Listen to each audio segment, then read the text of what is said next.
It's a Sanford thing.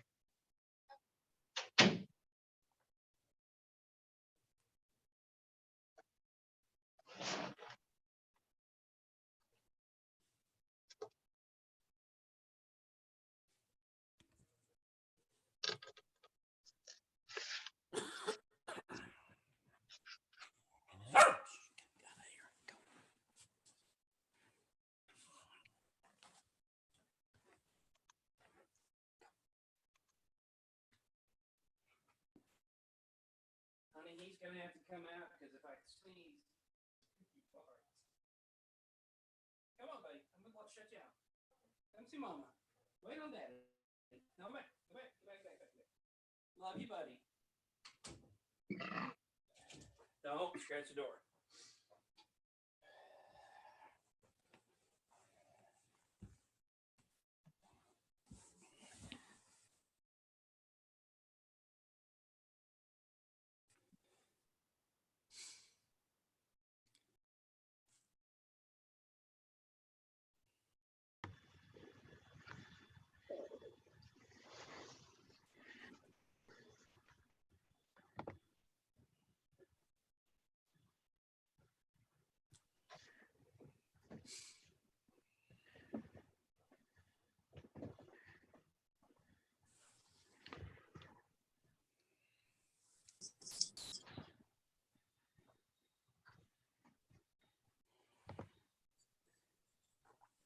Hey. What time is it?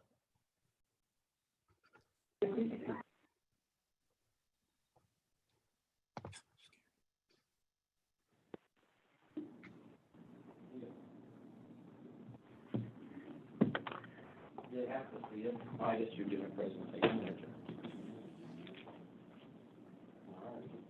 Huh? No, I know. I didn't mean it like that. I didn't really.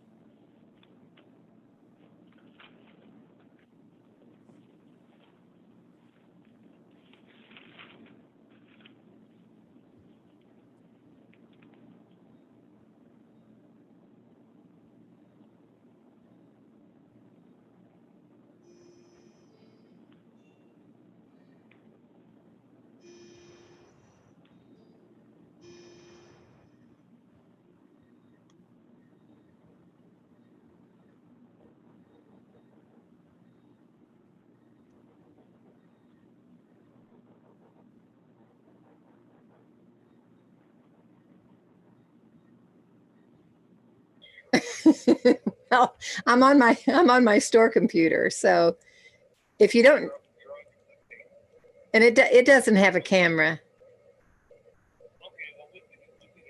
All right. All right. Thank you.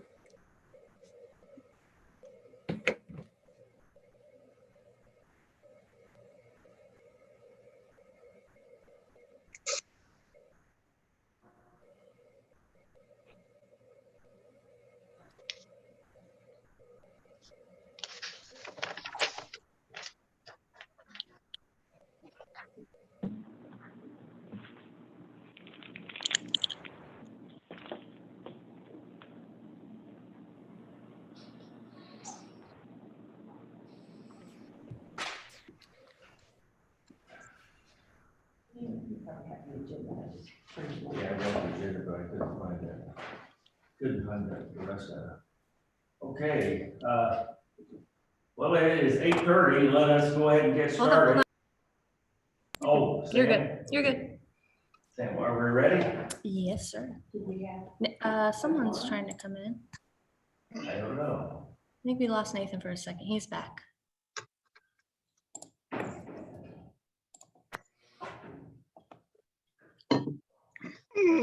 Coffee. So I have a group of law school buddies, and every Friday at 5, we do a happy hour by Zoom. A happy hour by Zoom.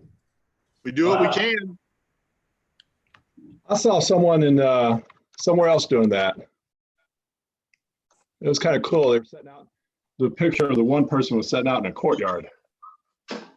Yeah. Well, when it warms up, maybe we should do that. Governor Park could change something today, so we'll see what happens. Okay, well, I guess, let's see, we're all here that's gonna be here, so, Steve, I see you, why don't you, take it away? Well, let's see, Chandler's taking roll by visual. Ted, Heather, Bruce, Jason.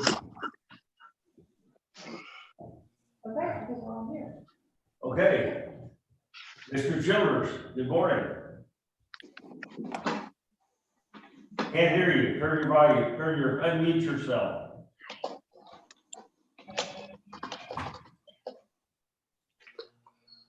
Steve, can you hear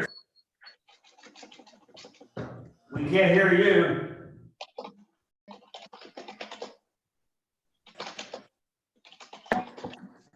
Steve. Maria's gonna go tell him. Okay. Yeah. Can't hear you.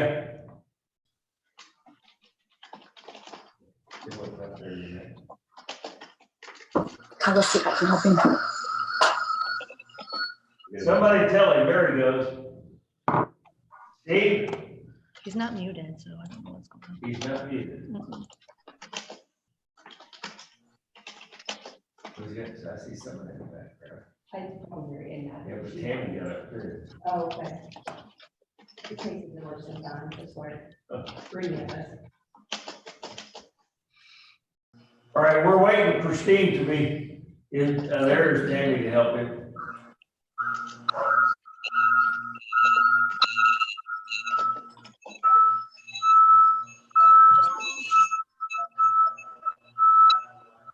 We're gonna.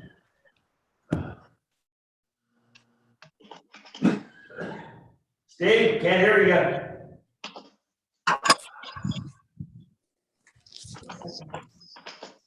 Still can't hear you. Oh, there you go. All right, can you see me now?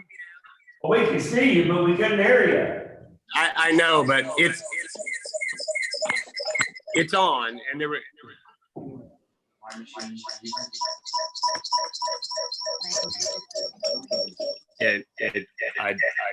Can you guys hear me now? Yes. It makes this one go away. Hold on. Gee, by the time we get this figured out, we'll be done. I don't mean this morning, I mean with the whole lockdown thing. Okay, so Steve is on camera. Hey, I'm right here. Oh, okay. Tammy, how does that feel sitting in that chair? That's her office. Oh, you're in your office? All right, well, I'll just stand here with Cameron. Okay, Can you hear me? yeah, we can hear you and see You you. can turn that off. You got this. Okay, I don't know how, but, Don't worry. Plus Tammy's. I guess take it back to Tammy. okay. Oh, she's on her. Yeah. Listen, we're both right here, guys. Sorry, I've done 20 of them and I have no idea. It said unmuted on my computer, so could be working, but it's not. I don't know. The agenda. I just wanted to thank everybody for being on the Zoom call. Again, I'm glad we're having these meetings. I want to make sure that the board knows and everybody else knows all the things that we have done, currently are doing. I was just on a phone call with Bob Dixon up in Greene County. We are setting up coordination meetings with Greene County, Webster County, Caney, Stone, including us, so that we can know what's going to happen coming up on the 24th or 25th. So just stay tuned, because just depending on what the governor does, we're either going to have to make a decision one way or the other to extend the order, relax the order, or do away with the order altogether.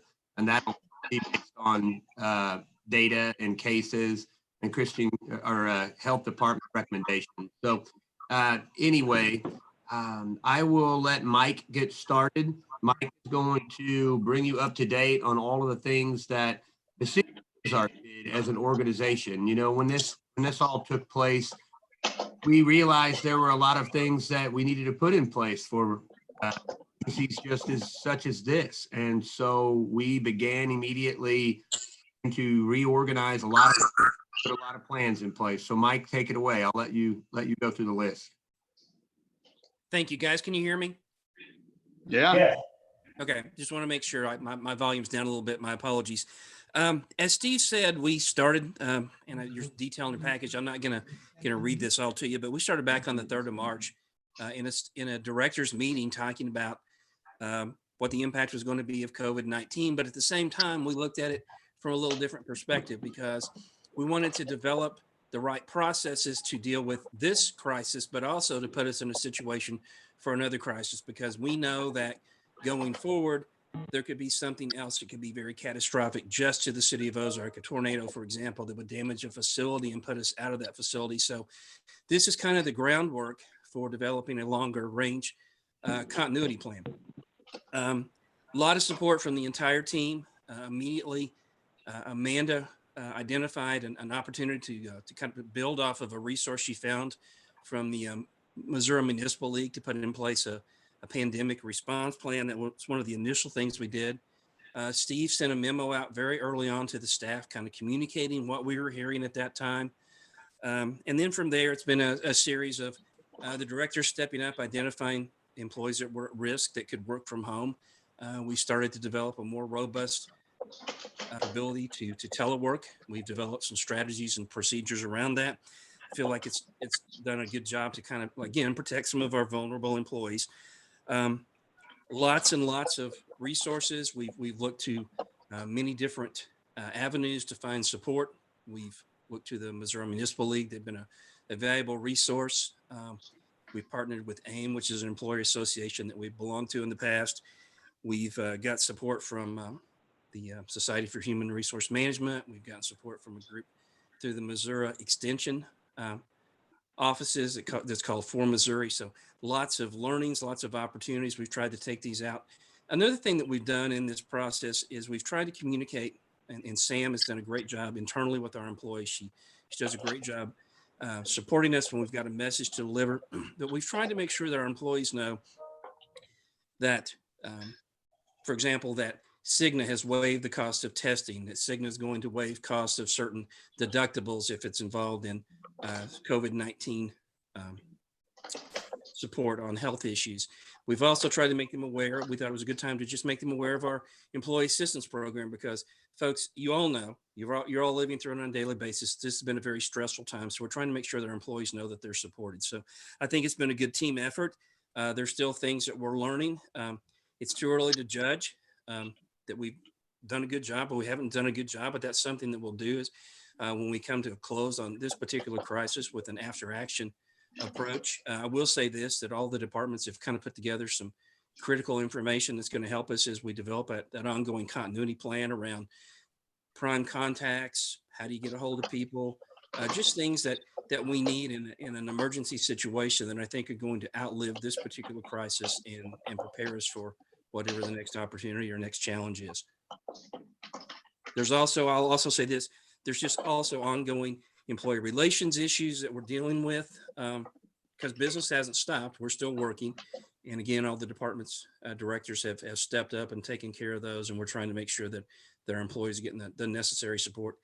We're continuing to work on just normal everyday business actions. We're dealing with our insurance brokers on some changes to our healthcare.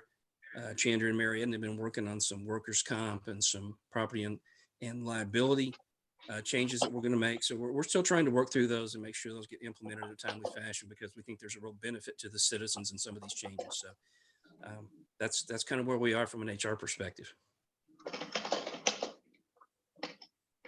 Okay. Steve, can't hear you.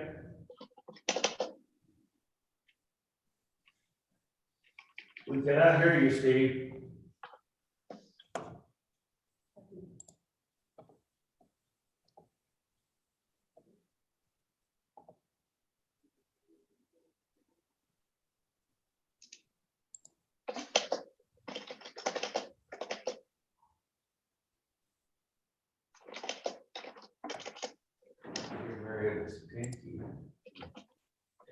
Can't hear you, Steve. I don't think it's Mariana because I have her muted.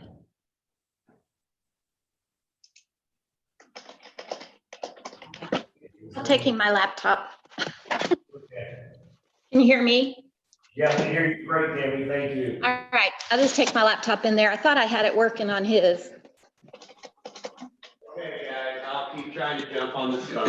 I don't. No, something's wrong here, with my computer. Just take this. We're good. I can get back to that phone. It's on it clearly says that my computer is working, but it is not. So I don't. Take the seat on that, so give that back to Mary, because they're gonna allow you. We can see you on Tammy's computer, but you'll need to turn your phone off because we're getting feedback. Okay, now we don't hear you.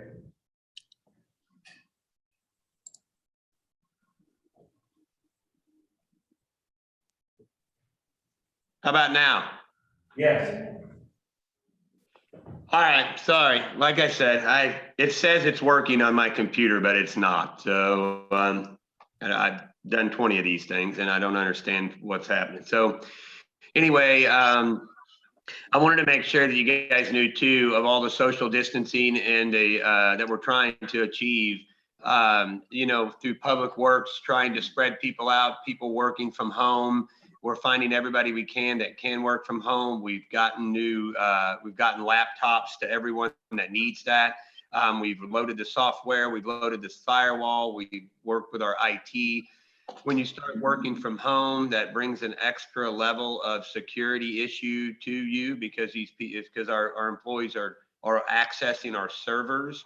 And so we have to make sure that we have the proper firewalls in place to be able to not have anything go wrong. We've also done the same thing here in the city hall. I wanted to get it to a point where we didn't have any more than 10 people in the city hall at any one time. And in our utility billing department and in our planning department, obviously there's a small area. So we've switched people around so that our code enforcement officers, they get here early, they leave, they're gone all day, and they don't get back until the end of the day. So no going in and out of the building really. And anybody needs anything, we make ourselves available. But our utility department is the same. We've gotten phones for them because they answer a lot of phone calls. We work with Verizon, our phone company, and we got them to where they can answer all the phone calls that they need and get them directed to where they need to be if they have water leaks and stuff like that. So we've done everything we can here and in all the other departments and buildings that would enable us to meet the standards of our own ordinances. So that was part of that's part of something else. And the pandemic plan that you have, that thing that might change. It's dynamic. It's working for us right now, but there has been some questions from the employees about the pandemic plan, and we've made some updates to that. So if you do have it, and I think you do, you read it, and if you think there's anything that we've left out, then please let us know. That's all I have on the first one. Mike, do you have anything else? Does anybody else have anything, questions for Mike? If not, we'll just go to the next topic then. So take it away. Morning, everyone. I'm going to share a screen.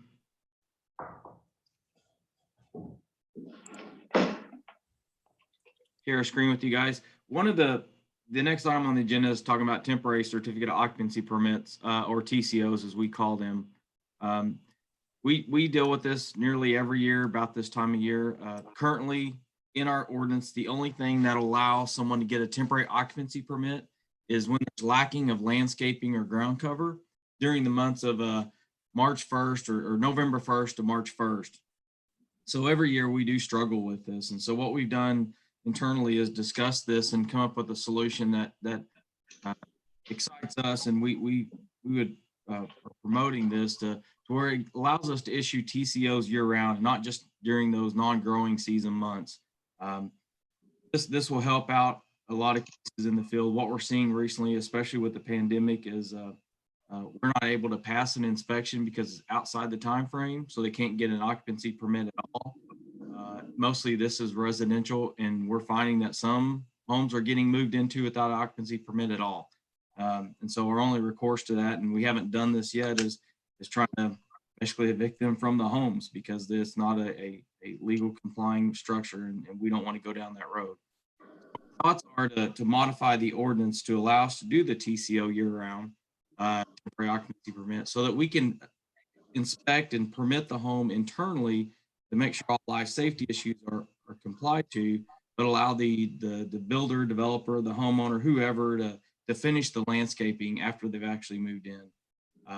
The way the ordinance is written, we've kind of clarified what can happen, and it is the landscaping with in addition to that is cleaning up the public sidewalks that are out along the street because the landscape contractors kind of muddy those up.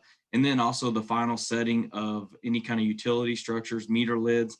A lot of times they won't set those until the sod guy is there to kind of fine grade around those. We did modify the ordinance instead of allowing 6 months like the original ordinance to tighten it up to where they've got to do this within 60 days with one time extension of 60 days based on any kind of weather conditions or available nursery stock. So we're kind of shortening that time frame. We felt like if we left the 6 months in there, we could get into a situation where we're going to hit a non-growing season again and delay this occupancy permit. In addition to this, right now the ordinance just notes that the builder, developer, owner has to prove escrow. We're actually taking it one step further and require them to actually give a cash and escrow to the city and not just rely on a title or closing company to hold that escrow for us. So given that, so in your packet, you should see kind of the existing ordinance for comparison and the proposed ordinance with the kind of the strike throughs, removing some language in the underlined in red of our new language of this modification to the ordinance. The anticipation is that we do plan to take this to the P&Z Commission for discussion and recommendation at the next P&Z meeting in a couple weeks. Entertain any questions?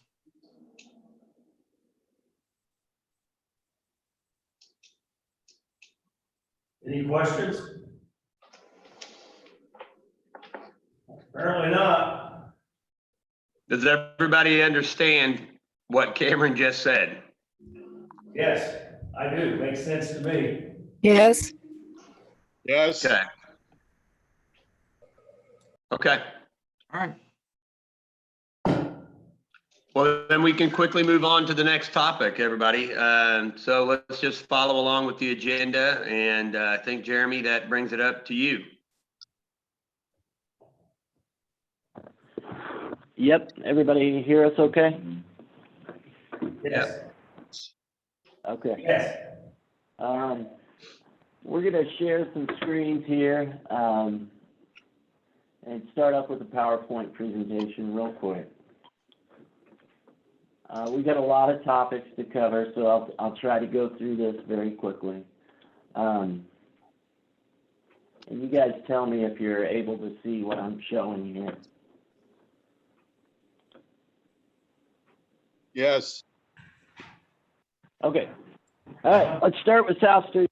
Just follow the agenda here. South Street, yesterday was actually the date of completion. They've got some minor things to fix up, and that's just primarily vegetation and sod. I talked to Dustin with Hartman this morning.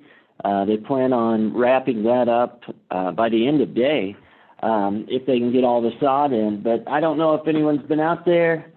The project looks absolutely great. And we've been getting a lot of positive feedback from the community, and you know, occasionally even a good comment on Facebook. So anyway, does anybody have any questions about South Street before we move on? Jeremy, this is Rick. I do have a question. It may seem like a petty, but I've been out there several times and it looks fantastic, but it is really hard to see the curb on the north side where it's right up against the new pavement on the north side. And I noticed that there are a lot of tire marks on some of that curbing. Looks like some other people are having trouble seeing it. just being the same color. When that curbing is up against the blacktop, it's really easy to see.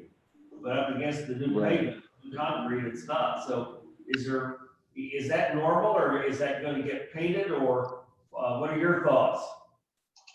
Well, the plans do not call for it to be painted, but we can certainly, just a few seconds ago, Dustin with MoDOT called. So we've got a final walkthrough. I've got that on the list here, Mr. Mayor, and we'll get that question asked and see if they've got any remedies for that to help see that curb better, because it's all concrete and it just kind of blends in, I think is what you're saying. So. It does, but I trust your judgment. It's just something that I noticed several times recently that I've driven on it. So just wanted to bring that up. Yep. We will check into that and we will get back to you on that one. Any other questions on South Street? Yeah, but Jeremy, I've got one. Not so much a question, just kind of a comment or a lessons learned. We had talked when we did South Street, that sidewalk, that we would have liked to have had, like 3 feet of green buffer space between the road bed, between the curb and the sidewalk. And there were some cost reasons on why we didn't do that. Right. I think now that we see it completed on future projects, even if it drives up the cost a little bit, I think that's something that we'll want to do. I'm glad that sidewalk's there. That sidewalk will get used, but that sidewalk makes me awful nervous being that close to the road. So I think on future projects, we'd like to push that back a little bit. No, we completely agree with that. When we have the real estate, I think we should always try to put a vegetative buffer between the pedestrian and the vehicle.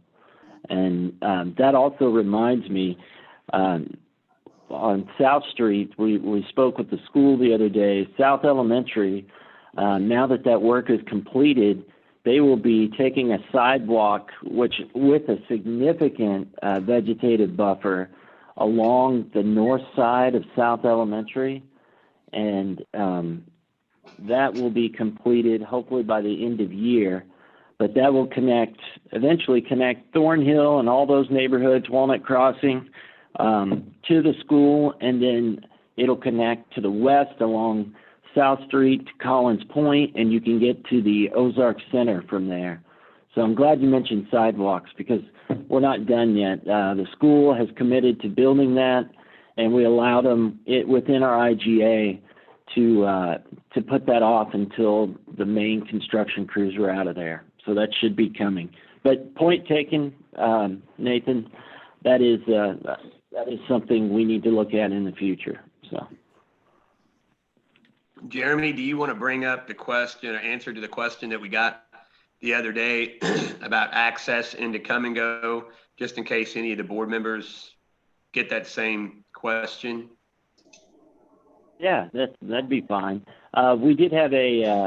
We had a community member reach out and say that they were having some difficulty accessing Come and Go on the corner of 3rd and South Street. And our answer there, and we actually forwarded this on to Chad Zickenfuss, who is with MoDOT, but our answer there is, those are both MoDOT right-of-ways, both 3rd and South Street. And they have certain design standards that limit access and control access. And all of that was vetted with Come and Go and with the city. And yeah, it may be a little bit more cumbersome to try to navigate in there, but that is strictly due to the safety factor and, not having traffic cross right next to an intersection. I mean, it all comes down to safety. So if you get those questions, we now have a really well-written email response on behalf of MoDOT, and I am sure I will be forwarding that let me just forward it to you all, and then you all, if you get any questions, can forward it. Yeah, I would go ahead and send that to the board. That way they have it and they're ready. And if you need, it's an official MoDOT answer. And if anybody asks you why it's more difficult to get in on the north side, or excuse me, on the south side of Come and Go, well, then you can send them that email, because that's the answer. Yeah, that's perfect. We'll get that out to you today. Okay, thank you. Moving along to Riverside Inn Bridge. I don't know if you all saw the video that Steve and Sam posted on the Facebook page. The official notice to proceed began on April 6th. Just so everyone is on the same page, that is a 270-day contract. So that is the time they have allocated to get this up and functioning. That is the completion. So, you know, if you look at the calendar, that puts us roughly right at the end of the year. They're hoping, this is what we hear from the contractor, who is Hartman Construction, by the way, they're hoping to have it done by this fall, but their contract actually gives them 270 days. So just wanted to bring you up to speed on that. I know there's a lot of utility work going on out there, utility relocation, survey work, and it's just good to see equipment out there. And I can't wait to see them start tearing into that project. It's long overdue. Before we move on, is there any questions on Riverside? Yeah, Jeremy, I got another one. Do we have any plans or tentative plans yet for Riverside Park? So Steve and I were driving out there the other day, and what we're doing, we've got a base idea that Sam worked on in the master plan, but we've really got to sit down, and I think this meeting is coming up. There are several things that we're working on with Christian County, and that being a piece of it, because of course that land was purchased by Christian County, and we hope to turn that into a park. But we've got all these other projects going, including the downtown, the square rehabilitation, the historic square concept. And I think, and Steve, jump in if you want, but you know, our goal here is to come to the table with everything that we're negotiating, and then negotiate based upon all those factors and try to get a game plan together that is cohesive with the county. The county has been wonderful to work with. We've been giving update meetings, but that's our game plan, unless I said that wrong, Steve. No, it really is. You know, that's going to be a big park, and it's going to be this layout of the park is going to be dictated by how the bridge goes through there and the accesses to that area and everything else. And we have, you know, now that we know what grants we can go after. We've done that twice without any luck, but we were going to go a third time for the recreational trail program grants, I think, or land and water conservation fund grants. But yeah, we've got several things we need to work with the county on. And so when we did bring this back up to them, they mentioned that they felt there was a value, like a monetary value to this property. And although I don't know that I feel the same way, I guess there's a monetary value to any property, because it's not, you can't build on it. So what we're going to do is we're probably going to get all of our numbers together on what our ask was going to be for financial contribution around the square, and use some recent appraisals of the property that we just had done down there for the right-of-way acquisition for the bridge, and maybe see if they would transfer that property over to the park system, or Friends of the Park, or however it's best done, and use that assessed value, because their concern is that they just didn't, you know, they had this property, they had to pay for this property, and they didn't want to necessarily just give it away, although they believe in the park concept. I hope I didn't make that more confusing, but that's where we're at. So we're working on that, and I'll be talking to Ralph later today anyway, and trying to set up a meeting with him next week. So if I understand you right, they want it to be a park, they still own it, they would like us to take it, but they would like some cash for it. Is that what You got it. Okay. Steve, how did they pay for it? Did they use Christian County money or FEMA money for it?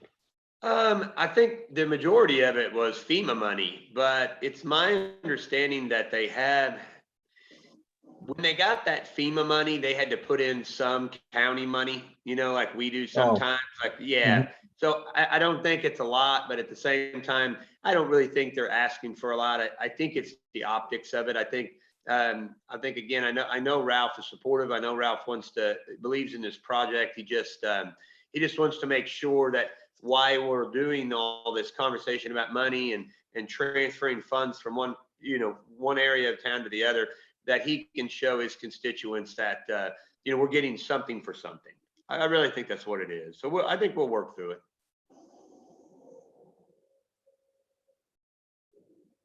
That's all I had, Jeremy. Thanks.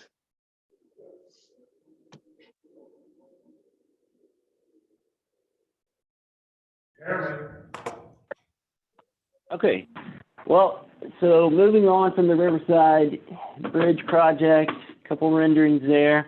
We're just going to transition right into the Jackson Street project. And within your packet, and I'm having trouble pulling up those PDFs. And if anybody's got any recommendation on how to switch that over, I've already asked John, and we're just staring at each other. So to share the screen, to share another screen, does anybody have any recommendations on switching screens? Samantha? I'm working on it. I was just gonna take over your stuff, but you were too fast for me. Hold on. That's okay. And then I'll have to switch it back. If I had known this, I would have put it all in the PowerPoint. But we only have to switch once, maybe twice. It's a lot of projects. Yes, it is. I think it just goes to show, getting used to this whole Zoom meeting thing, when you have different people on every meeting and different projects on every meeting. I can only imagine everyone's software is going to be greatly updated if this is going to be the new norm, because it can be working 1 second, just like my computer literally last night at 4 o'clock, and then it just decides it doesn't want to for some reason. I don't know. What did you hit? I just stop sharing at the top. Bruce is raising his hand. Hi, can you hear me? Yeah. Okay. Oh, yeah. Here we go. Never mind. I'll let sorry. Jeremy talk. Go ahead, Sam. Can you see what I've shared now, Sam, or did you switch it? I kicked you off, I'm sorry, but I've got it pulled up. What page is it on, Jeremy? It's one of the large PDFs. I can do it now if you'd like me to. Okay, We figured it out while we all were talking. So I'll share my screen. Hey, you guys see that? Yes. Okay, good deal. So let's talk about Jackson Street a little bit. Now that we've completed South Street, the next big project is Jackson. And when you think of Jackson Street, think of that from all the way at the bridge, the intersection of 3rd, all the way to 32nd Street, which is kind of the curve on 14 West going towards OTC. Just go ahead and lump those projects together. That's the way they bid them.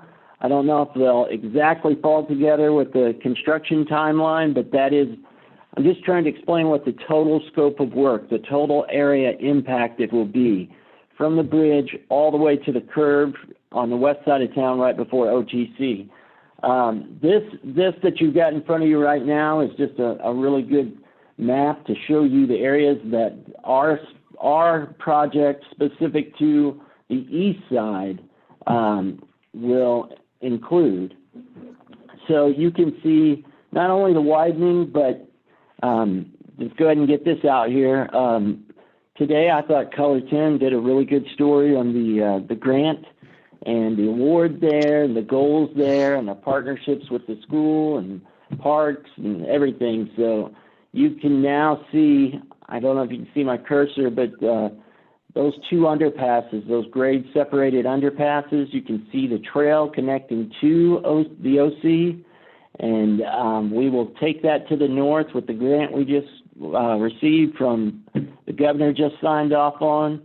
So I think this is a good map. I also wanted to show you, can you all see that map now? Yeah. And I think this is in your packet. This is in your packet as well. CMT has done a wonderful job with kind of the phasing of this project, and we wanted to provide that to you because as you get questions, you can say this is the plan.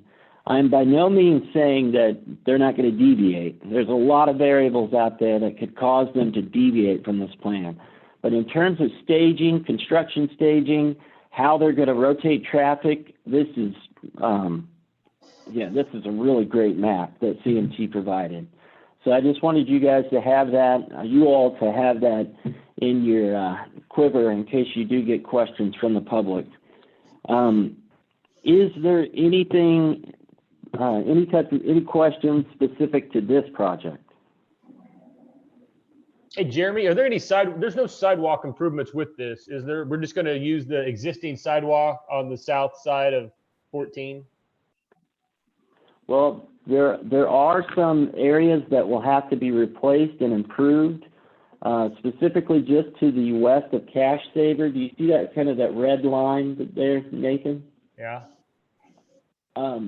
Because the road will be widening and they'll be messing with that embankment right there next to those apartments, there will be improvements to that section of the sidewalk. And also, if you can see my cursor, this area around the perimeter of the ball field, the softball field, that'll be constructed as a part of this project too. So you'll have the school building going around the perimeter, connecting underneath Jackson, and then your home free connecting to the OC, and then you're northbound to all the way to Clay Street. So that's kind of the... If the western culvert is going to be a future connection to the Chadwick Flyer, then is that eastern culvert, is the school going to build any sidewalk for that to connect that to something now? Yep. Can you see my cursor moving from the school around the perimeter of the sidewalk or the softball field? Right, that's going to connect. I mean, you said they were going to work on that embankment, but they're going to take that on around. Okay. Yep, that'll all connect, and then you'll have some connectivity right here on the corner of 12th and Jackson as well. So this, I honestly think that, you know, between these projects, we will have one of the most interconnected central corridors for bicycles and pedestrians. And the school, with their campus and the way they've spread out with the Career Center, the Innovation Center, the OC, I mean, guys, this is the type of stuff that gets me excited. Can you tell I'm super excited? Any sidewalk that we have to replace, is it going to be replaced at the new wider widths? We are showing all sidewalks within the bids are showing to go back as the original width. If we wanted to do an alternative to where we widened it, we could do that. But everything that they've priced is going back at the existing width that you have currently. But everything that's new, that's not being replaced, that's being built, will be 10 feet of concrete, 10 feet wide of concrete. And so the that includes existing the is area around the 5? ball field. The ones along Jackson Street kind of go between 6 and 10, depending on what location you're at. Okay. The majority of which are 6 and 8. But everything that's new, Nathan, will be 10 feet wide of concrete, and that is our Greenway design standard, either 10 feet of concrete or 10 feet of asphalt. So everything new will be that width. Okay. All right. Any more questions? I know I'm taking some time here, but are there more questions about Jackson Street? Jeremy, I talked to KY3 yesterday and they have the information, and so they're either going to do something this week or I will get with Sarah Fortes on Monday. That's great. I think KY3 would be a great person to pick this story up. Like I said, I think Color 10, I don't know if Sam saw it, but I think Color 10 did an amazing job with the story. And yeah, I think Sarah is the type of reporter that gets behind anything that has to do with recreation and exercise. And she's a member of our community, so that'd be awesome. All right, moving right along. This year, 2020 project list. Up here in front of you, you've got two different subdivisions. That's Cali Springs on the left, and you've got Eastland Heights on the right. I'm going to show this from a regional view real quick. Cali Springs is located out on Fremont Road and Trevor Trail. If you've been out there, you will notice that those roads are in horrible condition. For a subdivision that was built 20 years ago, it's rough out there. Eastland Heights is part of our projects to really start getting into the downtown. From the city hall, if you were to go south and east, Eastland Heights is the neighborhood kind of just back behind the school admin building. And I don't know if I can zoom in on this. Yeah, does everybody see that circle there of the area that's going to impact where my cursor is? So that's one of the downtown projects. I will say, I know I've mentioned this before, but we get a lot of questions about, why are you doing these new subdivisions? We're doing those new subdivisions because A, they weren't built right when they came in 20 years ago or so. And B, those were the easiest ones to do. Those were the low-hanging fruit from a utility standpoint. Eastland Heights, the one that we're identifying right here, and then right here, those areas require significant infrastructure upgrades as well. When I'm talking about that, I'm mainly referring to water main, sewer, storm. So those things had to be coordinated. That's why they're a little bit later in our 5-year plan. We had to get the infrastructure designed first before we could get the streets. So that's our 2020 paving plan. That is the primary projects that are within our 2020 bid packet that will be coming before you. The actual bid packet and contract will not come before you until June 1st. But it has already been advertised. It's been, and we're getting bids back as we speak. We're getting questions about the bid packet. But our basic bid packet includes exactly those projects that we identified when we were proposing the 2017 transportation sales tax. Cali Springs was one of the communities we went to. We put signs up. Eastland Heights is the same way. So that's our base bid. And then there's just one little section I want you guys to see up here in Bingham Heights where we've identified a couple of cul-de-sacs that we can use micro-surfacing on or modified aggregate quickset, and we're going to get those done this year as well. Here's a little bit more zoomed up version of some of the storm improvements and curb and gutter that we're going to be doing in Eastland Heights. And then I want to show you the budget this year. That includes Cali Springs and all of Eastland Heights. And then after that, everything, that's the base bid. We've got several alternates, but what that does basically for Public Works and for the Finance Department and Steve is it allows us opportunities to, for lack of a better word, pump the brakes and say, okay, and because here in a few months, we're going to really know what the financial impact is in terms of, this downturn in the pandemic. So we have put together a bid packet that allows us to get done the projects that we have promised to the community. And then it also includes other projects above and beyond, but it gives us the opportunity again to say, well, we're stopping right here based upon our sales tax revenues. Does that make sense to everybody?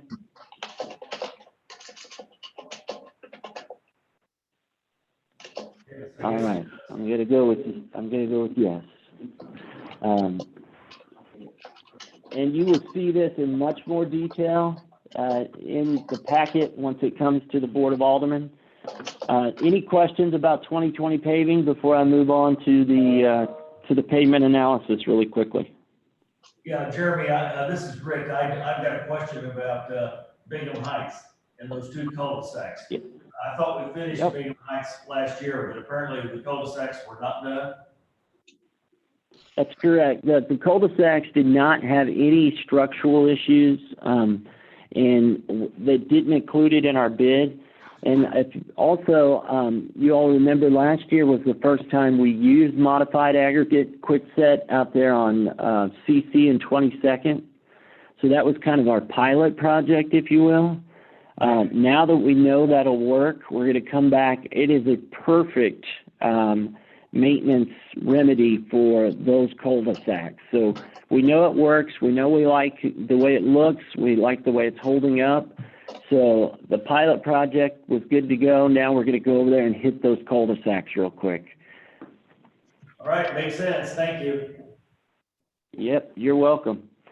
Finally, on the 20th, we will be bringing before you a pavement analysis contract. And I've talked to a few of you individually about this, but I'm going to try to summarize this. And and also Jeff with IMS, who is the company that we are looking to contract with, will be participating in that meeting via Zoom. So I don't want to steal his thunder as far as the presentation goes. But we've been looking for several years about trying to get a pavement analysis done. And basically what that does is it provides us with the data to give us something called PCI, and that's Pavement Condition Index. And if you all would, in your packet, there's an explanation sheet for this coming Monday.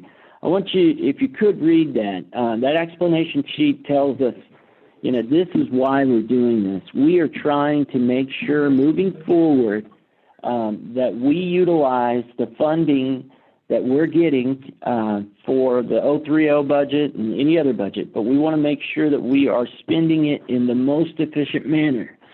I also want to tell you what this thing does in terms of optics.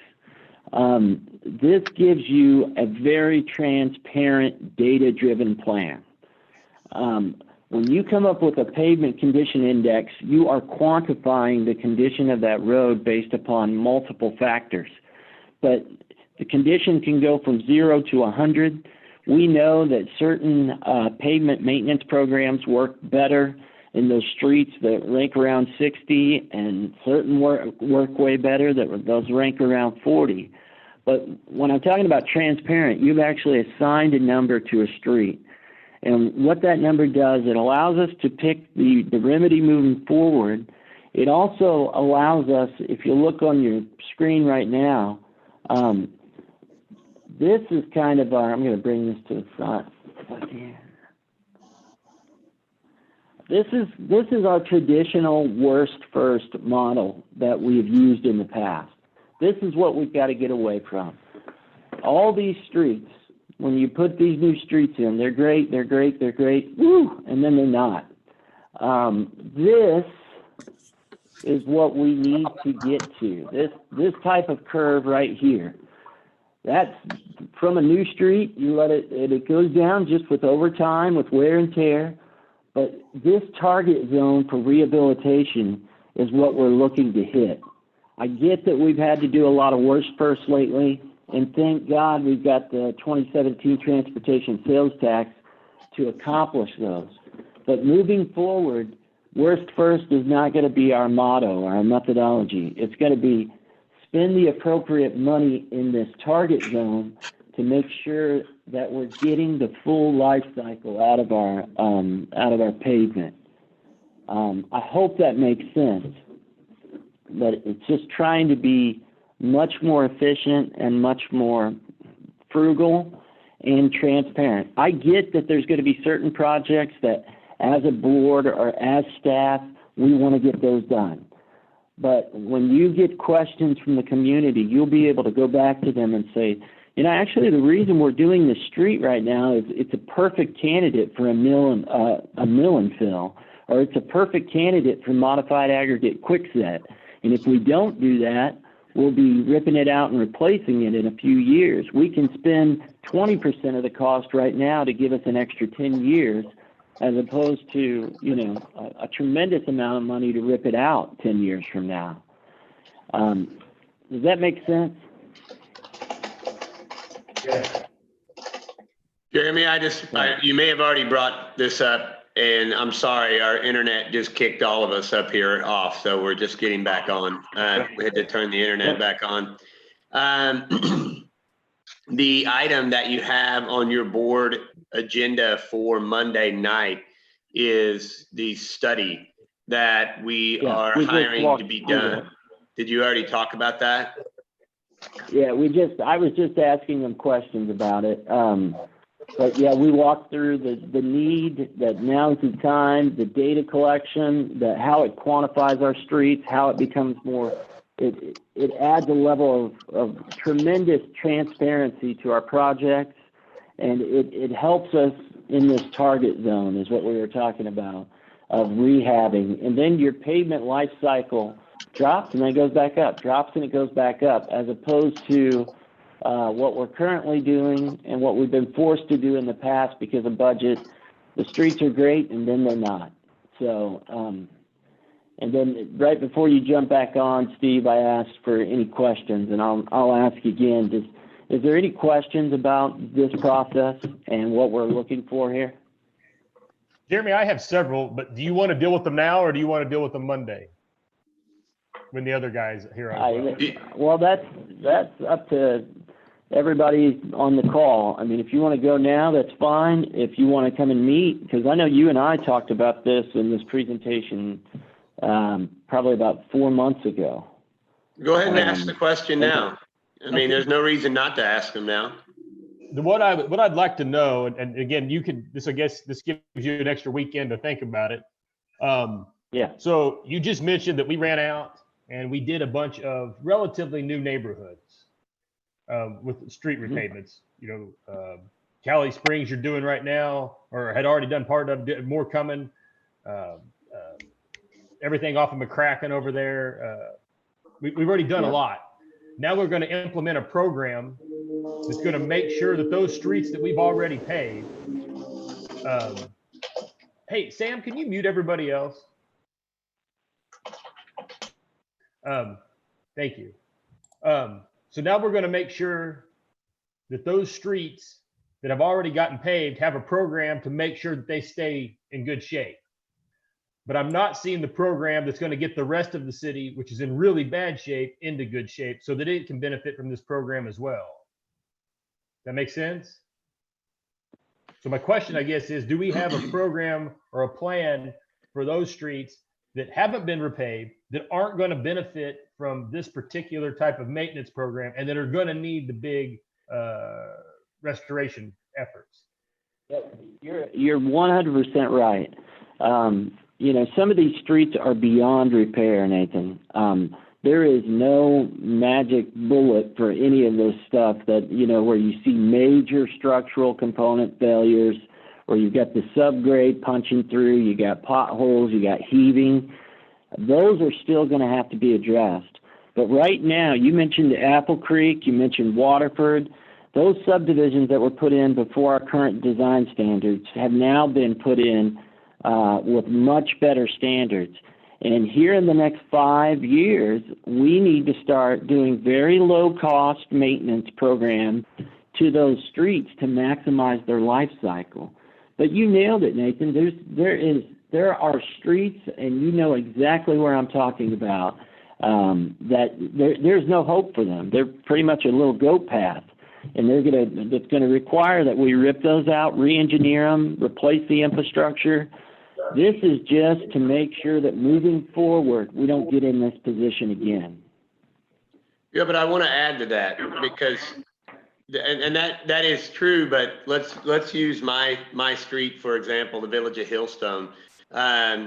You know, it is a perfect candidate for this type of situation. And the only way we're budgetarily going to ever catch up and do the older streets that you're talking about, and some of the older neighborhoods, Nathan, because they're going to cost so much money because they have to be completely rebuilt, ripped out and rebuilt, a new right-of-way acquired in some instances, burying water and sewer lines in instances.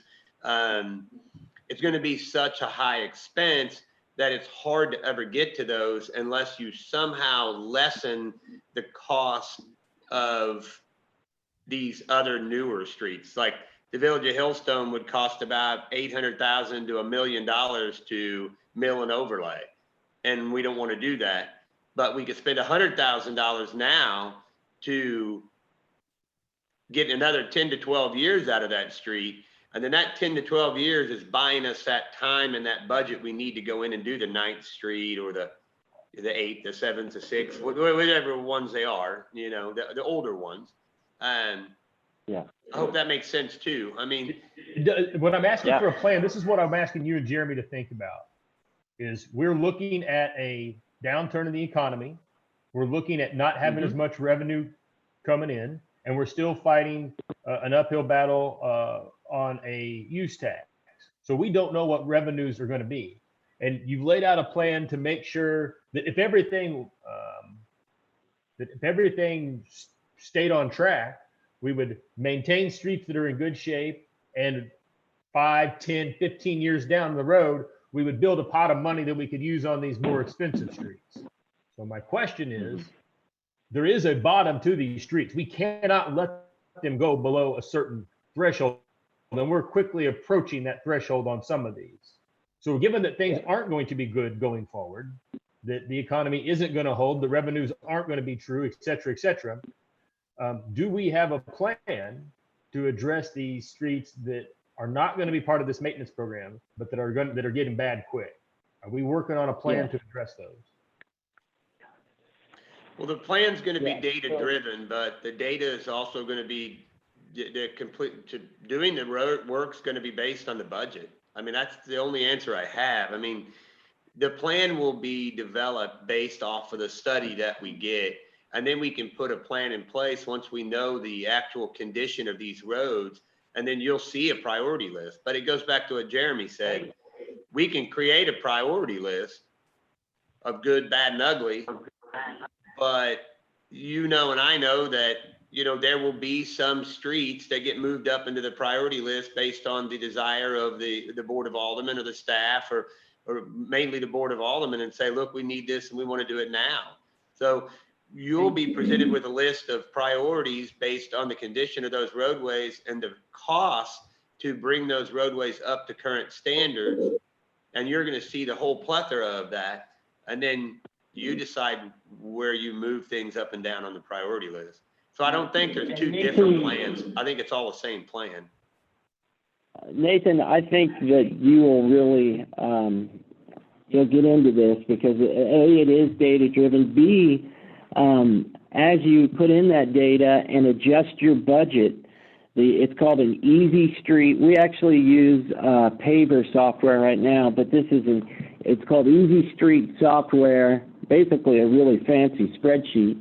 As you adjust the budget based upon whatever the economy is doing at that time. We all know that our overlay budget is a product of good times or bad. That's the one that swings so rapidly up or down.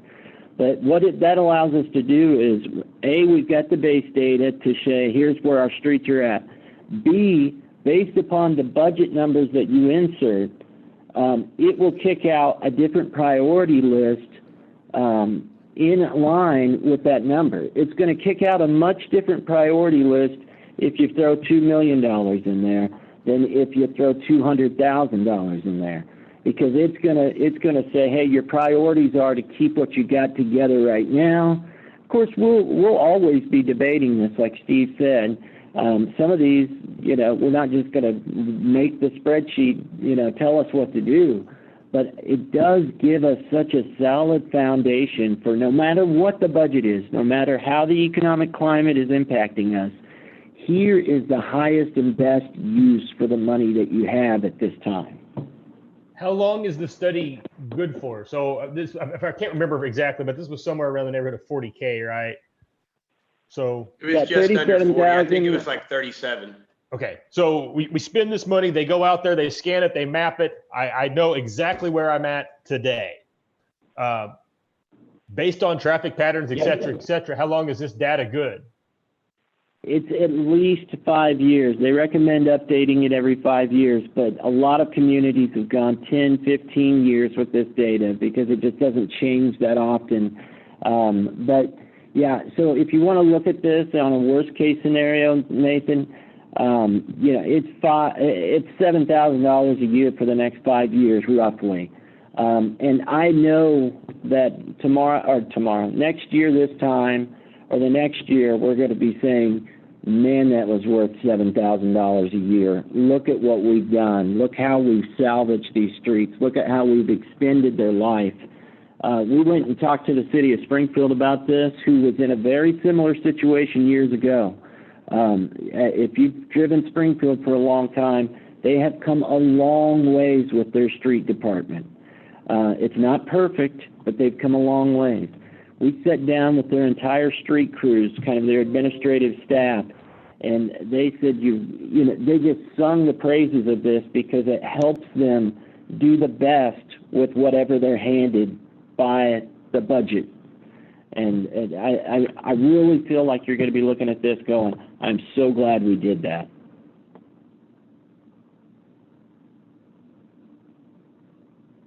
But maybe not.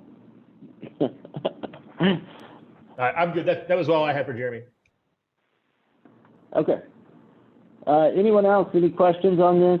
Like I said, Jeff Meyer will be here with IMS on Monday night or be talking via Zoom. But any other questions on this? I just want to say the last thing, Jeremy, is that I think you hit it on the head. You know, with our ever-changing budget and never knowing from year to year what it's going to be, I think that this gives us the data that we need to be flexible and get the most out of the dollars that we have by being able to evaluate everything from a total tear out to a micro sealing to still be able to provide the citizens with an improvement. I mean, that's the key. Yeah. You know, that's all I have. And I will add this, Nathan, if you'd like, between now and then, we can send you that kind of that Easy Street spreadsheet / access document, and you could see how it changes based on budget for other communities. That might be interesting for you to look at, and how it reprioritizes. So. I think you know where I was going with this. Yeah. I love data. I love data. I think it lets you make better decisions, smarter decisions, and if you have the right data, faster decisions.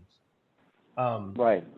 But I believe that there are some things that can't be quantified, and I believe that one of those is a synergy you get from adjacent projects. And specifically, I'm talking about downtown. I am in love with what we're getting ready to do downtown, and I know you've got some street projects that are just off of downtown, and we've done some others previously that were not too far from downtown. And I feel like that there's a synergy that's to be had from using downtown as a core and slowly expanding out from it with our street projects. And that's not going to be captured by this type of analysis. Now, maybe the board disagrees with me. Maybe will they agree with me or not? Maybe I'm just flat out wrong. I don't know. But that's the reason I'm questioning this. And that was my kind of concern, is there is a certain type of analysis and a certain type of benefit like that that's really hard to quantify. And I don't want to get so dependent on data that that's all we do. We look at a spreadsheet and say, oh, master spreadsheet, please tell me what to do next. You know what I'm saying? Yeah, no, absolutely. And that's why I think meetings like this are so beneficial, because we can bring those spreadsheets and say, but yeah, the numbers are telling us to do this, but there's all these other variables that you can't quantify, like synergy, like what we're trying to do for the Central Business District. We'll still hammer out those details, but it'll give us a better outline to start from. Does that make sense? Oh, okay. I'm throwing thumbs up. All right, guys, I know I've taken way too much of your time, but it is a lot of projects that we've got going right now.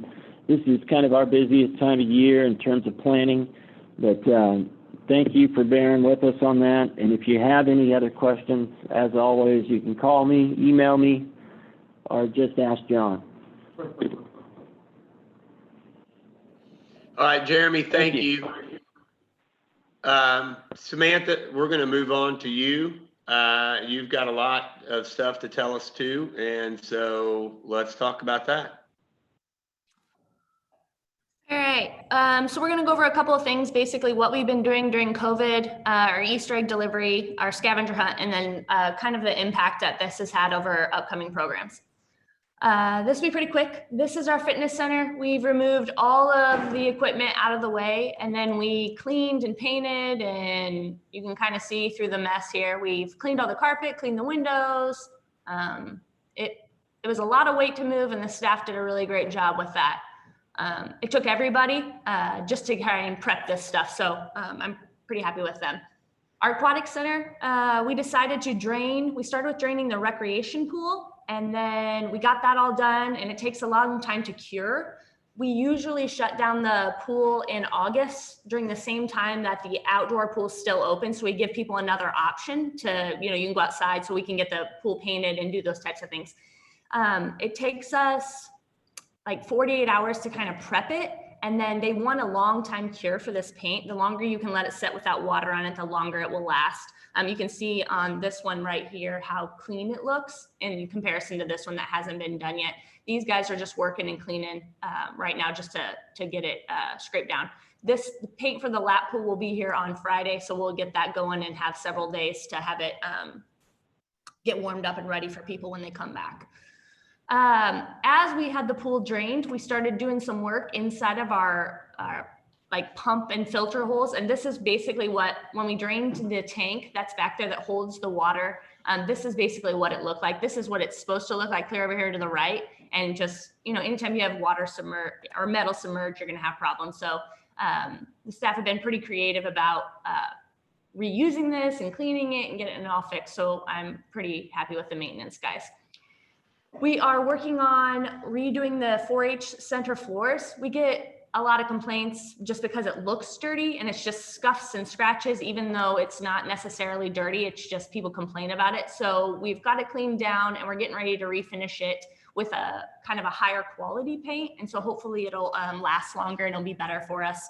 It's really hard to shut it down because there's always something going on. And so we've really taken advantage of not having those types of things in the facility and stuff. So far we're painting the community rooms, we've painted the spin room, cleaned all the carpets in the community room, and then we're in progress of doing the landscape, painting birthday party rooms. Luckily we still have 5 plus another 6 days before we possibly open. So we'll still get a lot of stuff done. The Easter egg hunt. The Easter egg hunt was supposed to be April 4th.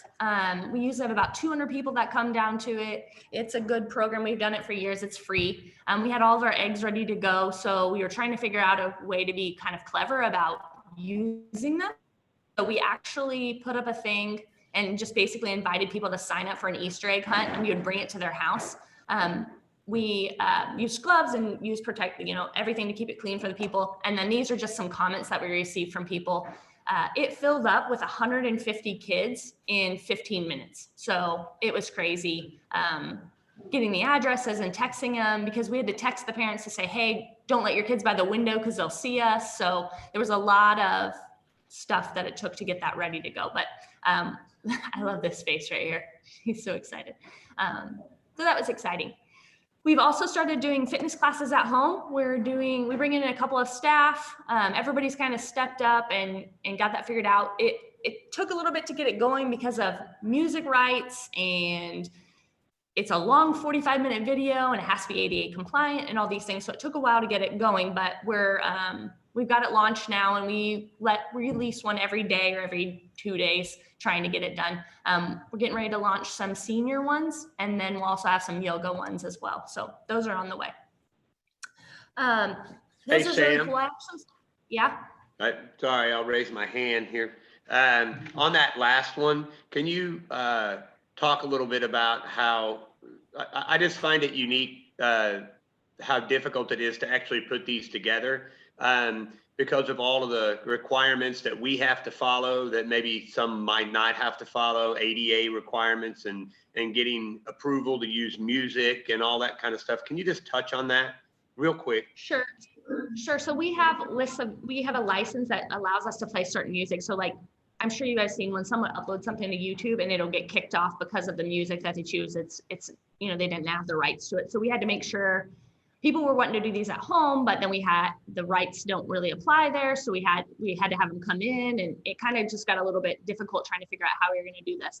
And they're also very, very large files. And so it was hard to deal with getting them uploaded. And if someone did them, our instructors wanted to do them at home because they're more comfortable, but getting them to us, it was too hard to like share the document, and then it kind of got to a mess. So we have to upload it to YouTube first so that we can do closed captioning and allow it to be ADA compliant for people who can't. And then we do things like here where we try and write them out as well so that, people can read it that way too and do it. Maybe they need to stop or whatever it is. So that kind of is some of the things that took us to get through that. We just had to work through it, but we got it. So we're excited about it. I don't know if you guys have seen this, but I think it's really awesome. We took this idea. I saw it in Provo, Utah, and it's basically a scavenger hunt for while people are off. And we put up events that they can do, like go out and, I don't know, your family needs to pick up, take a picture of you next to an oak tree, or there's do an OC class, show us photos of you doing one of the OC classes, and then they get points for it. And at the end, then the families will get prizes for participating in it. So just kind of keeping people active and engaging with them at the Parks and Rec level. So this is kind of fuzzy because it was hard for me to get it to transfer over. This is what our revenues were for last year. I can send this to you guys if you want to know, but I just kind of showing you some of where we were, and we budgeted even for a little bit more of this. This is our really large season for our pool and swim lessons. So that's kind of a big deal for us. Daily fees are huge. This is higher during March because of spring break. We have tons of people in here during spring break. Obviously that didn't happen.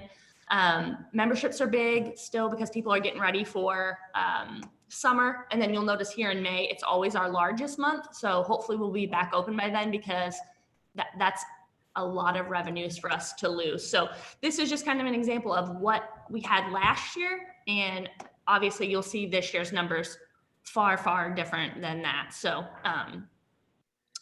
so some of the things that have already been canceled, we had to cancel spring soccer just because it backs straight into baseball and softball, and we can't have them all at the same time. So we had already taken all the money, and we had already had soccer practices. So we had to refund this amount of money.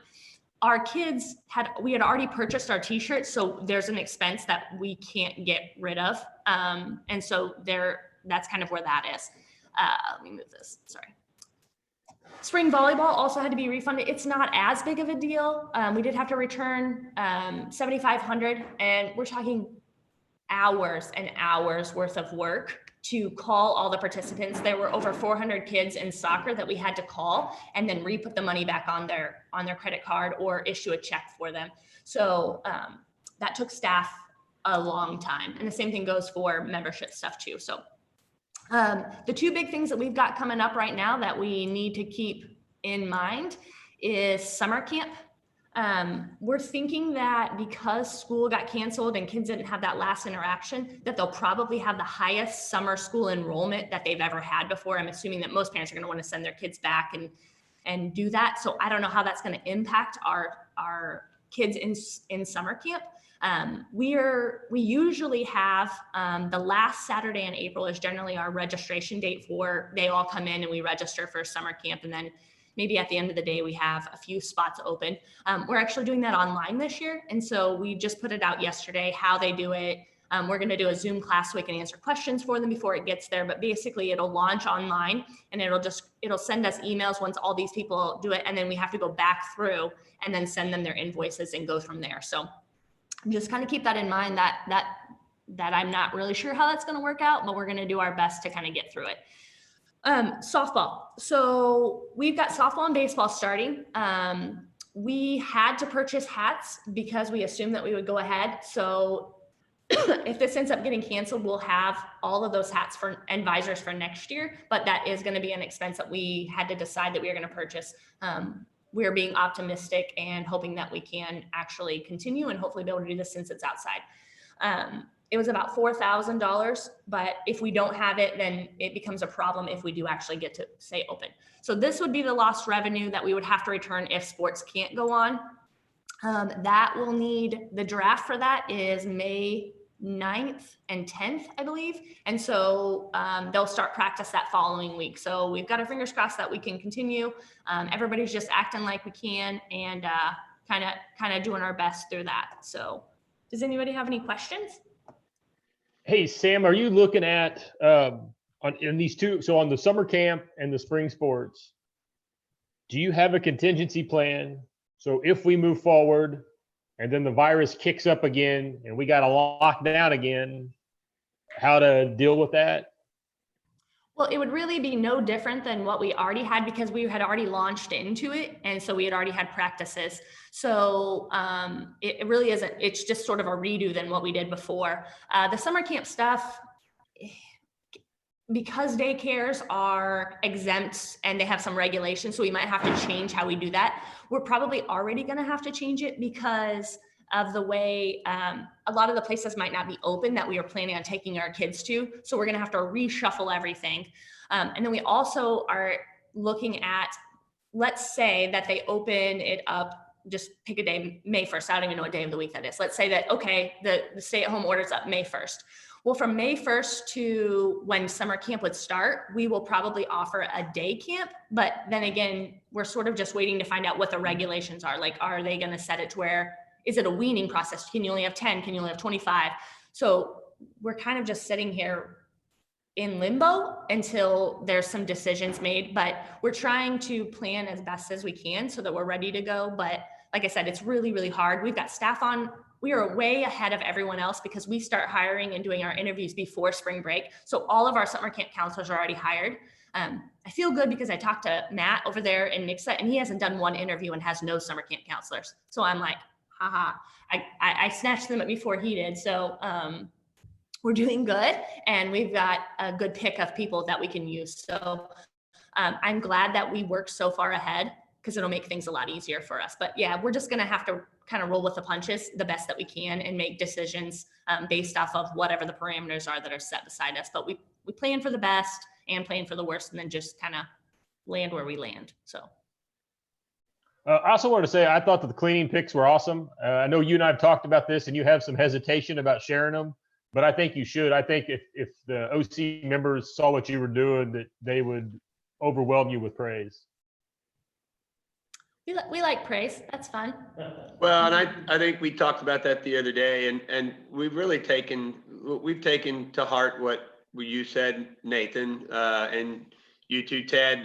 When we have had our conversations with you about just where do we go from here and how to get back to the positive with our community. And Sam made a really good point. She's like, I want to share those, but I really want to first share those to our actual OC customers because those are the ones now who they share it with is fine. It may go beyond you as a member, but I thought that was a good idea to first share with our actual membership. And then if it blows up outside of that, that's okay. But does anybody else have any more questions?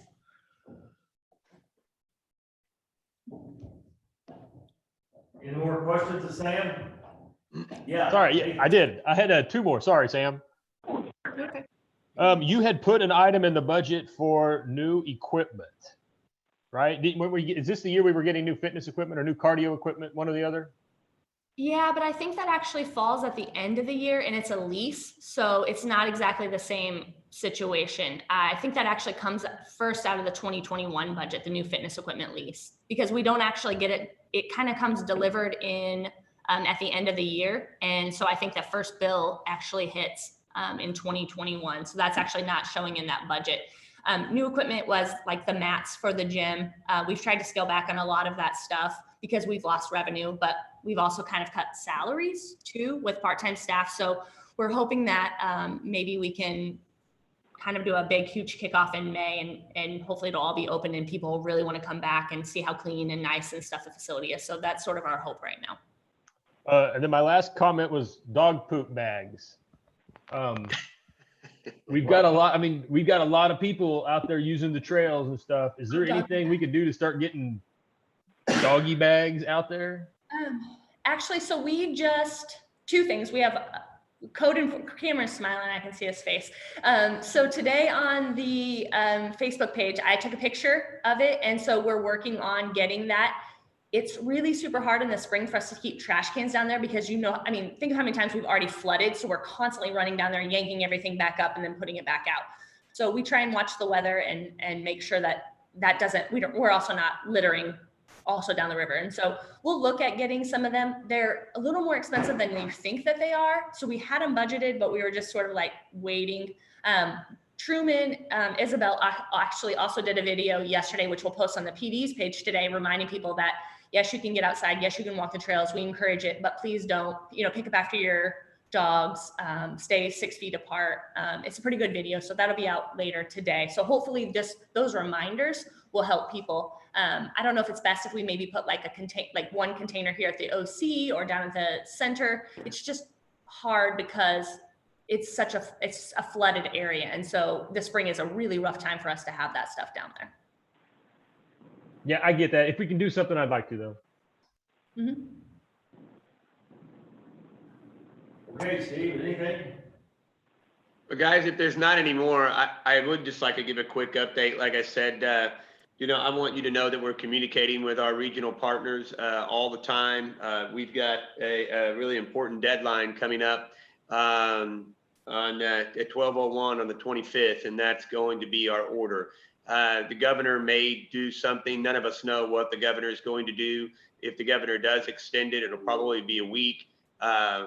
Again, for whatever purpose that is, that might buy us some time. But I really want to let you know that after the meeting last time where we put a brand new contract with the chamber on the agenda, I had a long conversation with Anna the other day. Anna and I have been wanting to get together. And so I went through item by item on that contract just to make sure I knew what action items they were going to be taking and that the city was a part of that. And so I feel a lot better about that now. One thing I do want to let you know is that we are convening a committee or a task force, if you will, and that's of all the business sectors, all the industry sectors. I had a long conversation with Paul Sunday, the owner of Big Whiskey, the other day. It was a good conversation, but it gave me a bit more insight into the world of those that own, you know, relatively big restaurants. And then, you know, we talked to some of our smaller restaurants like the Finley or Market House, and, you know, it's a big difference. And so some of our businesses are probably going to struggle to reopen. And that's a fact right now. The chamber is doing a survey. They have been calling every single business in the city of Ozark. We're putting together master lists between the chambers and Show Me Christian County to try to pull together. That's one thing we realized is that when we really need a master list to do something quickly on a large scale, we don't have that. And so what we're learning from this is that we need to create those master lists of just about every level. And that'll give us the access and keep those updated so we can get a hold of the business owners from Walmart all the way down to the smallest business we have with 2 people. We are constantly communicating on the interpretation of our ordinances. We had a great meeting the other day with staff, which we include our fire department. I wanted to just let you guys know that our fire district inspector, Don Gregory, has been nothing but excellent on this. I think Chief Arnold will agree with me on that, as well as Cameron Smith in our code enforcement department. We had to run out, measure all the buildings, make sure we had the footprints. We're building a master list off of that and try to determine what occupancies were. And then Amanda, with her connections to Springfield, she's been staying in constant contact with our partners in the city of Springfield and their legal department and how they actually had to interpret their own ordinances because the businesses are calling. And so we got some more clarification on that with regards to grocery and what grocery items meant to different stores and what was happening and what we were seeing from restaurants and groceries up in Springfield. So I just want to say that the staff has been well connected to everybody they need to out in the region. And we're continuing to do that. Like I said, I just had a conversation with Bob Dixon, presiding commissioner of Greene County this morning. Yesterday, I had an excellent conversation with Jason Gage, the city administrator of Springfield, as well as Colin Quigley.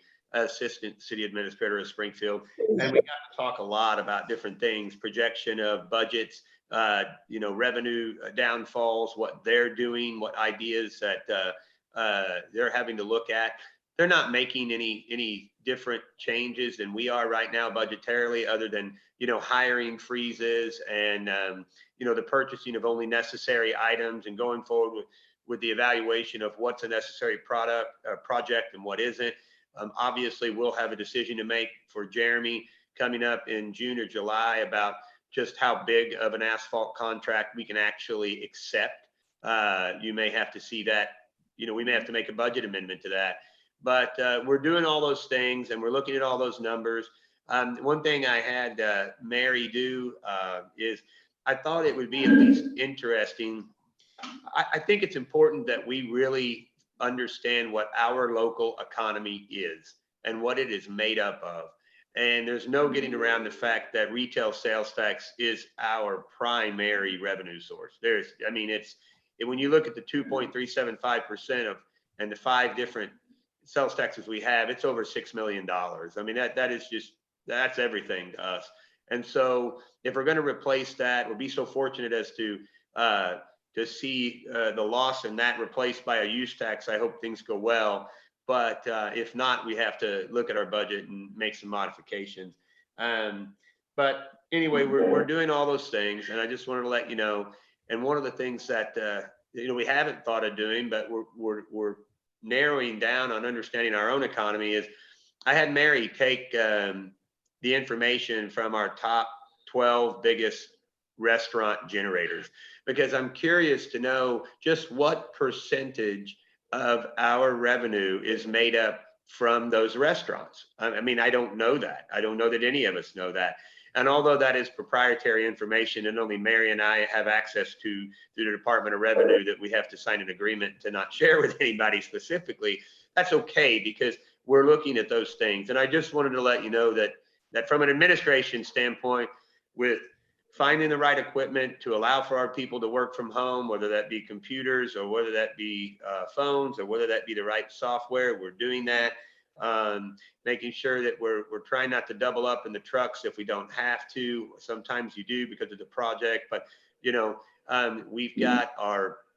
we're using our employees that we're trying to keep employed full time for essential activities. If their role is not there because it's OC's been closed or something. I mean, you have your events people or weed eating and doing landscaping. You've got your water meter readers. When they're done reading meters, they're going to work for the Public Works Department. And so instead of hiring temporary part-time summer help, at least right now, we're utilizing the people that we have in place and keeping them busy a full 8 hours. Anyway, that's my spiel. If you guys got any administrative questions, I'll just end it on that. And otherwise, let the mayor just close the meeting if you guys don't have any more questions. Yes, Bruce. Can you unmute Bruce? You're muted, Bruce. Sam's gonna pick. Okay, can you hear me? Yes. Yes, thank you. Now is my video stopped? Yes. Yes. We know what you look like. Yeah, that's unfortunate. It's out there. Yeah, I think the technical issue that I'm having right now speaks to my first comment, and I noticed we had a couple technical issues in the meeting.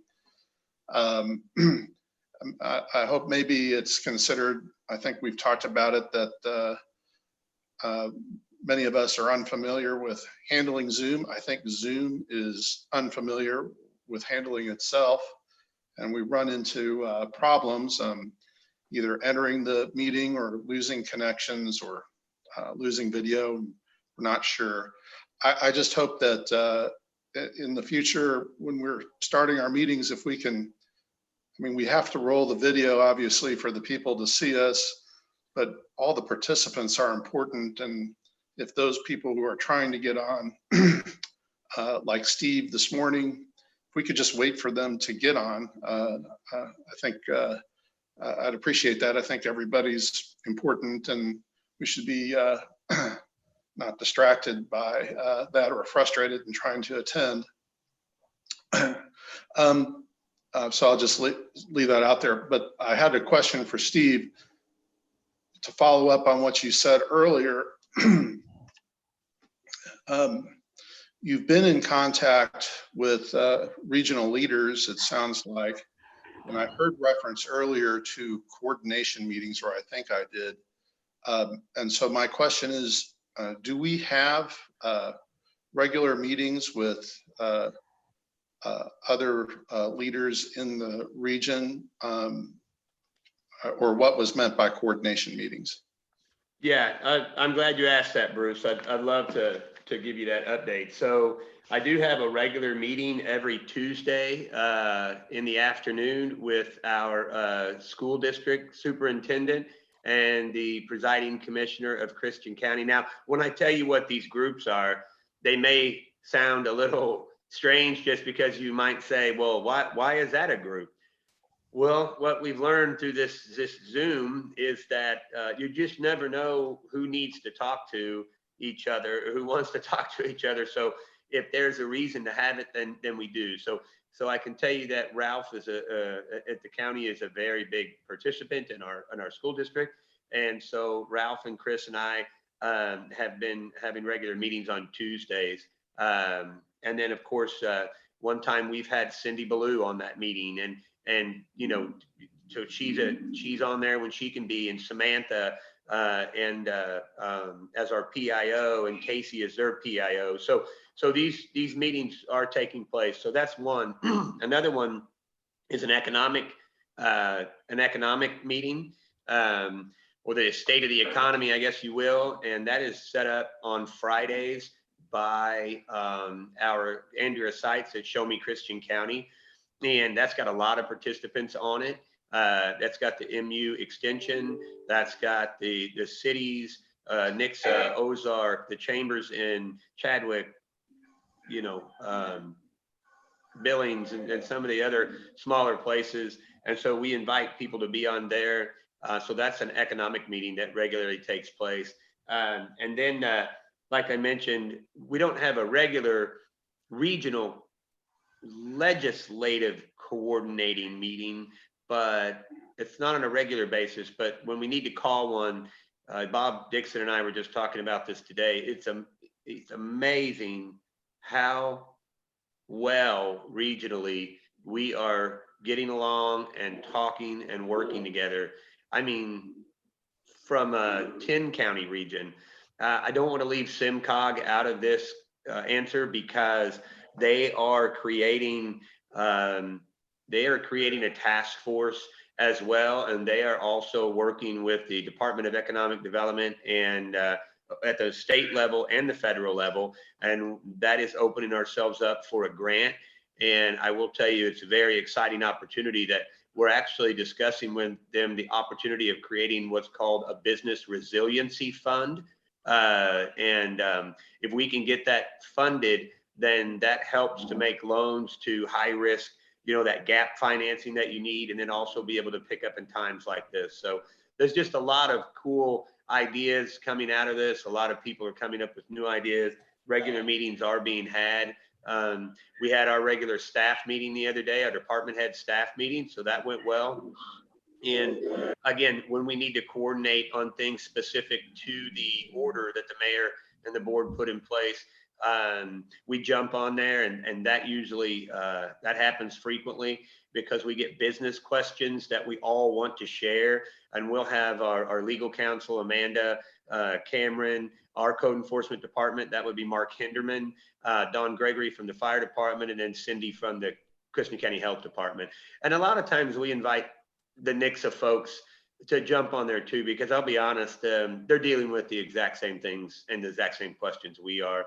Amanda is building an excellent relationship with their attorneys over there, and I find that happens a lot, that they're talking so that we can, we're very similar, so we like to be coordinated when we can. I had answers your question.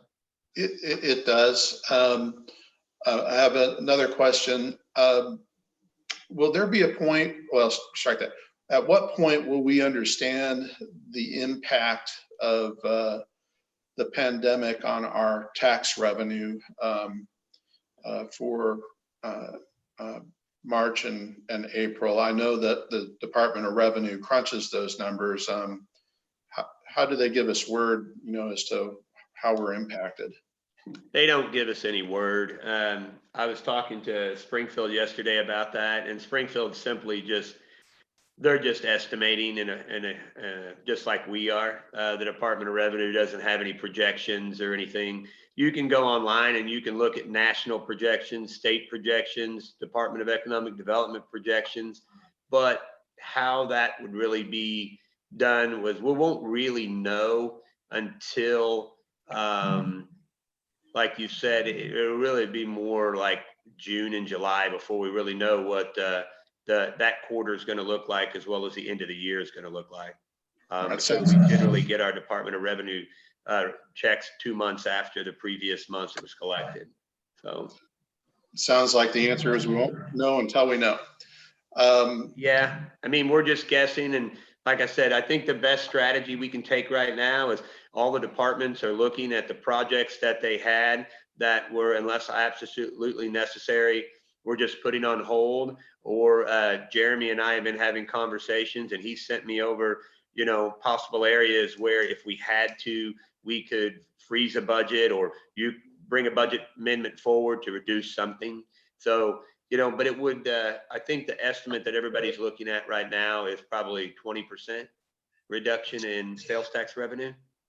And I wouldn't say that that's going to be any different than ours. I have no reason nothing's telling me that it's going to be different than 20%. I would probably figure on 25% just to be conservative. And my final question, Steve, has there been any slowdown as to the development, the Morse family development that you're able to detect? I'll tell you, just in development, no. I think that they are running on a skeleton crew, but if you look out there, you'll see work being done every day. And Cameron was just, and I know had conversations the other day, or Jeremy and John did, with Great River Engineering, who are the engineers for that project, and they're still submitting drawings and we're reviewing things. So they're still moving forward, but I don't think they're moving forward as aggressively as they did from a sheer workforce standpoint. Thank you. You're welcome. Okay, one more thing before we sign off. I've been impressed, although we've had some technical difficulties with some of these meetings, we've still gotten up to speed pretty quickly. And what I would like to make a recommendation to Steve and to Sam, to the extent that we can do this and on a time frame that's feasible, I think it would be a great idea to start live streaming our council meetings when we get back in council chambers.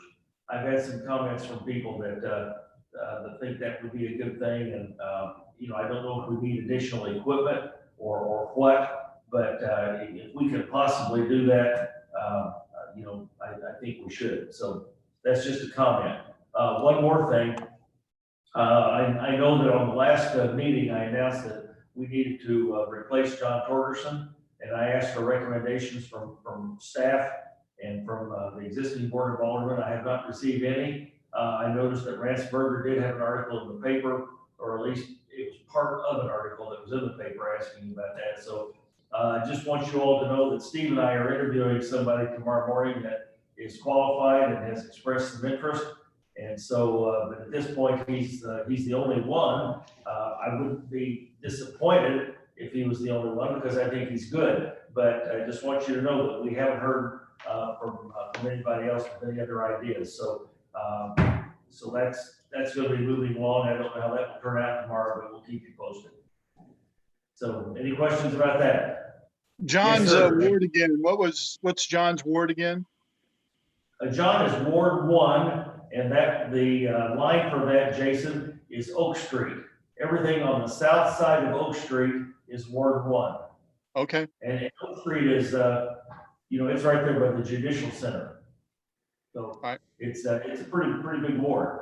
Okay, Jason or Nathan, I mean, you had your hand up.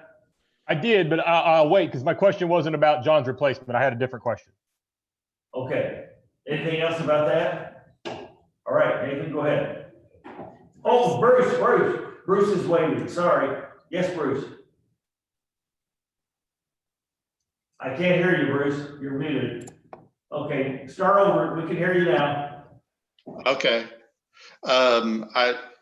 I just want to remind you, I think we had a conversation a little bit time ago where I suggested one or two names. Oh, yes, you did, I beg your pardon, you did, and that was checked out, and that person did not live in Ward 1. I only remember one name, and that was Rex. Oh, good grief, Winslow. He lives in Ward 2. Was there another name that you gave me? Yeah, there was. I'll just talk to you. Okay, that's fine. That's fine. Because this is not a done deal. We want to get the best person, but they have to be south of Oak Street. Rex was 2 houses north of Oak Street. Okay, anything else? Nathan? Yes, sir. So I have 2 quick questions. One, I don't know if this is for Chandra or Amanda, but the use tax comes up on the ballot June something or other. If it passes, how quickly would we see the results of that? How quickly would we receive revenue from that? You know what? I want to ask the Department of Revenue that question, because I can tell you that when we passed something in April, they did not start collecting it till October. And so therefore we did not start receiving a full month until December. Now I do not know if they're going to keep that same framework. So if you wouldn't mind, let me get back to you on that question. I will certainly do that. That's a good question. Steve, they won't collect that until October, November, and starting probably in October. Even if it's in June, Mary? Yes. Okay, so maybe it's the same. It's the quarter. June is the last month of the quarter, and they will not start collecting it in the immediate quarter afterwards. So the next quarter starts October the 1st. So it'll start probably October the 1st. Okay. So collection really you're looking at imposed.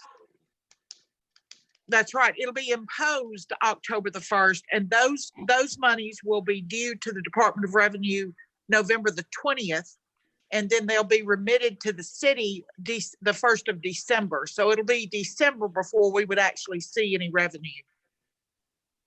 Okay, thank you, Mary.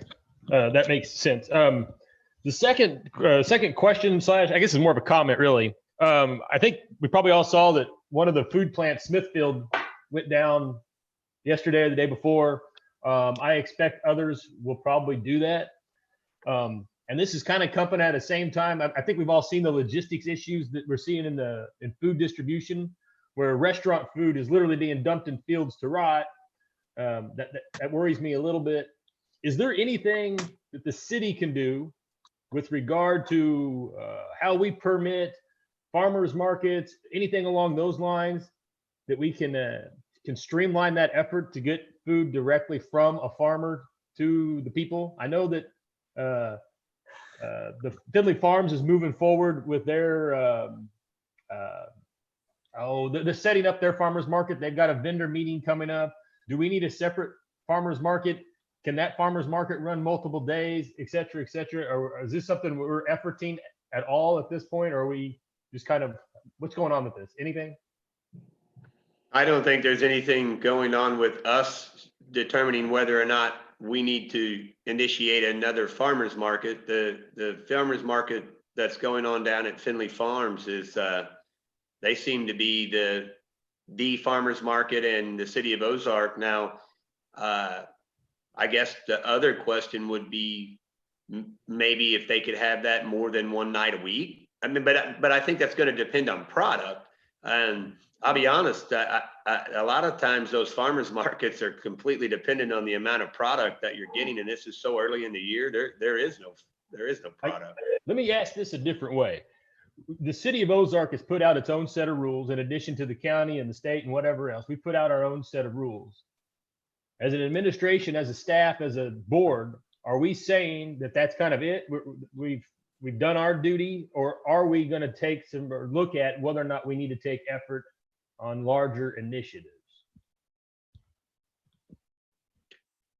I mean, from the order standpoint, I don't know that the ordinance needs to be modified, because what the ordinance does is basically establish what is an essential and non-essential business and an essential and non-essential activity.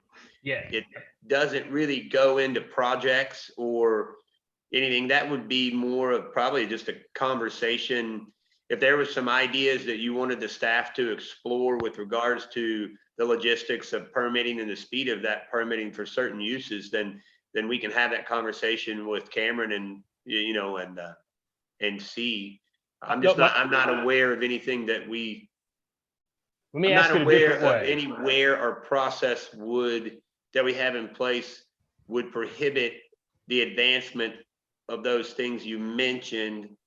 But if you're asking if it comes up, could it be sped up, then that's something we just need to look at. Well, I think Amanda wanted to weigh in on this too. Yeah, please. Amanda, do you have a comment on that? I was just going to mention that the grocery store subsection does allow for farmers markets and produce stands to still operate as long as it's a drive-through or carry-out service only. So that's available to the farmers market presently.